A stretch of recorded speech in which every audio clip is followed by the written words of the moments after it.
बच्चों, हमने कृषक कविता पढ़ी थी। इसमें आधी कविता का मैंने आपको दो पद्यांश के अर्थ आपको समझाए थे। आज हम फिर दो पद्यांश के अर्थ पढ़ेंगे।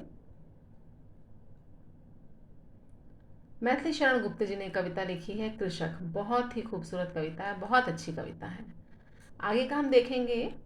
घनघोर वर्षा हो रही है, गगन गर्जन कर रहा, घर से निकलने को कड़क कर वज्रवर्जन कर रहा, तो भी कृषक मैदान में करते निरंतर काम है, किस लोभ से वे आज भी लेते नहीं विश्राम है, बाहर निकलना मौत है, आंधी अंधेरी रात है, आह शीत कैसा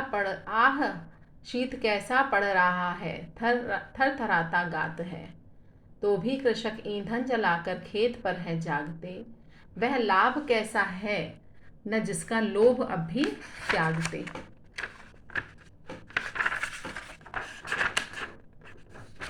तो घनघोर वर्षा हो रही, गगन गर्जन कर रहा। आप इसमें देखें, इसमें जो पहला और दूसरा जो पद है, ठीक है ना, तो उसमें आप देख रहे हैं कि ग्रीष्म ऋतु का वर्णन किया है कि आसमान से जो है वो क्या बोलते, जो सूरज है वो आग बरसा रहा है, धरती तवे जैसी जल रही है, और ऐसी गर्मी में भी जो कृषक है वो अपना खून सुखा करके हल चला रहे हैं।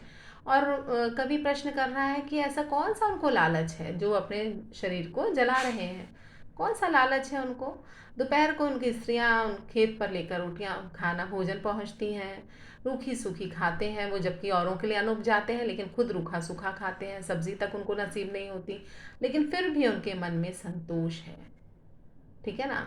बस केवल सूखी रोटी मिल जाए तभी वे अपने आप को धन्य मानते हैं कि उन्होंने भरपेट भोजन पा लिया। ये तो था, हमने पढ़ा था ग्रीष्म ऋतु का वर्णन। अब ग्रीष्म ऋतु के बाद, भाई ग्रीष्म ऋतु में तो धरती आग की तरह तपती है। ऐसी गर्मी में भी कृषक अपना काम करते रहते हैं, खेती किसानी करते हैं। अब उसके बाद वर्षा ऋतु आई है तो निरंतर कृषक जो है वो किसान वो काम करता ही रहता है, वो एक पल भी विश्राम नहीं करता। आज हमको जो भरपेट भोजन मिल रहा है तो वो सब हमको किसकी वजह से मिल रहा है, कृषक की। तो उसका इसमें अपना कोई निजी स्वार्थ नहीं होता है कि वो अपना काम कर रहा है, बल्कि हम सब के लिए, हम सबका पेट भरने के लिए वो काम कर रहा है। तो कृषक एक ऐसा है व्यक्ति जो कि निस्वार्थ भाव से कार्य करता है। अब ग्रीष्म ऋतु के बाद वर्षा ऋतु आती है। तो घनघोर वर्षा हो रही है, गगन गर्जन कर रहा, ठीक है ना। तो घनघोर वर्षा हो रही है, आसमान से गगन गर्जन कर रहा है, यानी कि बादल जो हैं वो आवाज कर रहे हैं, गर्जना कर रहे हैं, और ऐसा प्रतीत हो रहा है जैसे आसमान से आवाज आती है, इसलिए ऐसा होता है कि वो गगन गर्जन कर रहा है। घर से निकलने को कड़क कर वज्रवर्जन कर रहा, और जो बिजली है वो कड़क रही है, और बड़ी डरावनी सी उसमें से आवाज आ रही है ना। बादलों में से क्या होता है, आसमान से बिजली कड़कती है आसमान में, और ऐसी कड़कती हुई ऐसी आवाज आती है, डरावनी सी आवाज आती है। तो भी कृषक मैदान में करते निरंतर काम है, तब भी कृषक घबराता नहीं है। आसमान से गर्जना, आसमान की बादलों की गर्जना से, बिजली के कड़कने से ऐसी घनघोर बारिश होती है, आसमान जो है वो गरज रहा है, बिजली कड़क रही है, ऐसी भयभीत डरावनी डरा देने वाली आवाज़ आती है, तब भी जो है कृषक डरता नहीं है, वो निरंतर मैदान में अपना काम करता रहता है। किस लोभ से वे आज भी लेते नहीं विश्राम है। कभी प्रश्न करते हैं ऐसा कौन सा उनको लोभ है, कि ऐसा कौन सा लालच है जो वो पल भर भी विश्राम, पल भर भी आराम नहीं करते हैं। और आपने देखा होगा ग्रीष्म ऋतु में हमने सुबह खाना वाना खाया, दोपहर को आप एसी में कूलर में आराम करते हैं, है ना। और ठंड में मतलब ठंडे कमरे में बैठ के आराम से खाना खाते हैं, लेकिन नहीं, किसान तो क्या करता है, गर्मी में भी अपने खेतों पर काम करते हैं, हल चलाते हैं।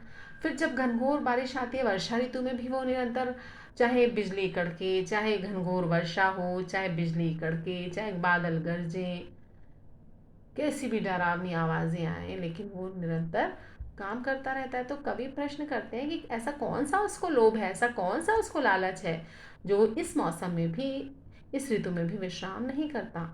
बाहर निकलना मौत है, आंधी अंधेरी रात है, आह शीत कैसा पड़ रहा है, थर थर आता गाता है। अब इसके बाद आती है शीत ऋतु।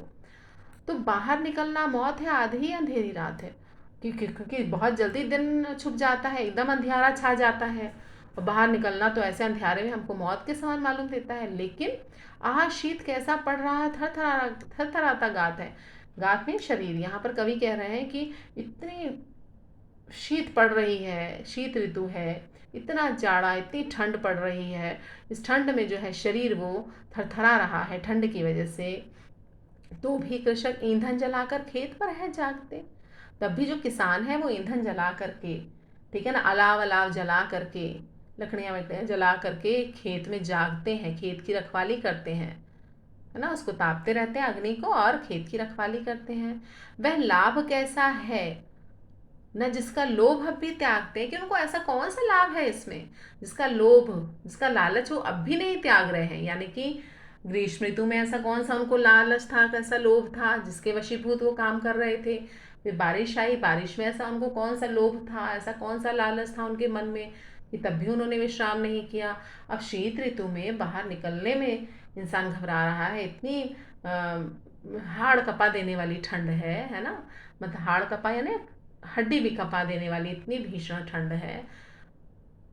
तब भी कृषक जो है वो खेतों पर जाग रहा है, ईंधन लकड़ियां वकड़ियां जला के, अलाव जला करके वो खेतों पर जाग रहा है। तो ऐसा कौन सा लोभ है, ऐसा कौन सा लालच है जिसको वो त्याग ही नहीं पा रहा है, ऐसा कौन सा उसका लाभ है इसमें जो कि वो इस लोभ को त्याग ही नहीं पा रहे। ये प्रश्न गुप्त जी जो है, कवि गुप्त, वो हमसे करते हैं। तो इस सब का एक ही जवाब है, वो ये है कि कृषक जो है वो मानव कल्याण को समर्पित होता है। तो कैसे भी विपरीत विपरीत परिस्थितियां हो, कैसे विकट स्थिति हो, मेहनत करता है और हमारे लिए अन्न उपजाता है। इसलिए हमें अब क्या चाहिए कि अब हमने ये कविता पढ़ी, वैसे तो आप लोग पहले भी जानते होंगे, लेकिन इस कविता से तो आपके ज्ञान चक्षु और खुल गए होंगे। तो अब हमें क्या करना है, कृषक का आदर पहले भी करते थे और अब और आदर करेंगे, क्योंकि सर्दी गर्मी बरसात अपना खून पसीना बहा करके वो हमारे लिए अन्न उपजाता है और हम तो अपने घर में आराम से बैठे होते हैं। तो मुझे उम्मीद है आपको ये कविता अच्छी लगी होगी। आज हम ये कविता हमारी पूरी हो गई हमारी। कल हम इसके शब्दार्थ और प्रश्न उत्तर देखेंगे।